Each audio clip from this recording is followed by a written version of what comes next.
سوء ہضم، بواسیر دموی اور اسہال بلغمی وجو المفاصل، ان تمام امراض کے لیے نہایت نفع بخش درخت۔ نحمدہ ونصلی ونسلم علی رسولہ الکریم، اما بعد، فاعوذ باللہ من الشیطان الرجیم، بسم اللہ الرحمن الرحیم۔ ہربل ہلز کی جانب سے ڈاکٹر فہیم ہربلسٹ آپ کو سلام پیش کرتے ہیں۔ السلام علیکم ورحمۃ اللہ وبرکاتہ۔ ناظرین، آج کا جو ہمارا درخت ہے وہ فراش کا درخت ہے۔ فراش کے اور بھی بہت سے دیگر نام ہیں، اسے پلاش بھی کہتے ہیں۔ یہ درخت اپنے فوائد کے لحاظ سے دوسرے درختوں سے بالکل منفرد حیثیت رکھتا ہے۔ اسہال صفراوی،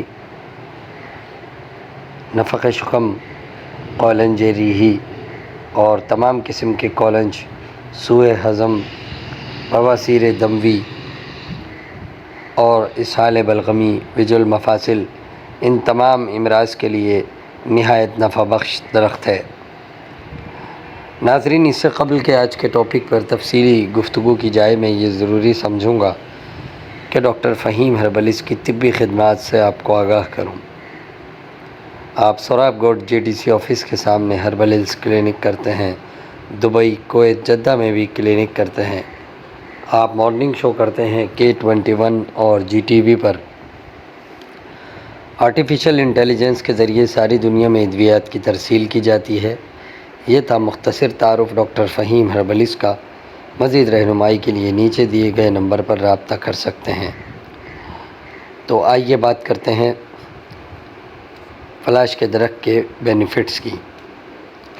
اس کے پتے باریک پیس کر، یعنی کہ سائے میں خشک کرنے کے بعد باریک پیس کر ہمرا مصری 1 ماشا سے لے کے 4 ماشا تک کی مقدار میں استعمال کرنے سے بہت زیادہ فائدہ حاصل ہوتا ہے۔ خاص کر منی کے امراض ختم ہوتے ہیں۔ مغلظ منی ہے، منی کو گاڑھا کرتی ہے اور مولد رطوبات بھی ہے، اس لیے منی کی رطوبات کو بڑھا دیتی ہے۔ اس کے علاوہ عورتوں کا مشہور مرض سیلان الرحم، اس میں بھی اس کا فوری رزلٹ ہے۔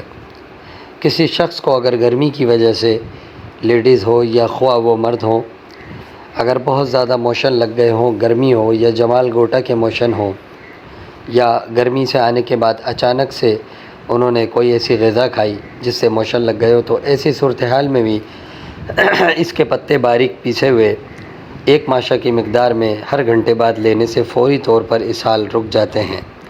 یعنی کہ اسہال صفراوی گرمی کے اسہال میں نہایت مفید ہے۔ مولد رطوبات و منی ہے، مقوی معدہ ہے، معدے کو مضبوط کرتے ہیں، گیس کو ختم کرتے ہیں۔ کالی مرچ کے ہمراہ اور سونٹ کے ہمراہ استعمال کرنے سے فوری طور پہ گیسز کو ختم کرتے ہیں۔ پنجاب کے کچھ علاقوں میں کالی مرچ اور سونٹ اور لہسن کے ہمراہ اس کے پتوں کی چٹنی بھی بنا کر کھائی جاتی ہے۔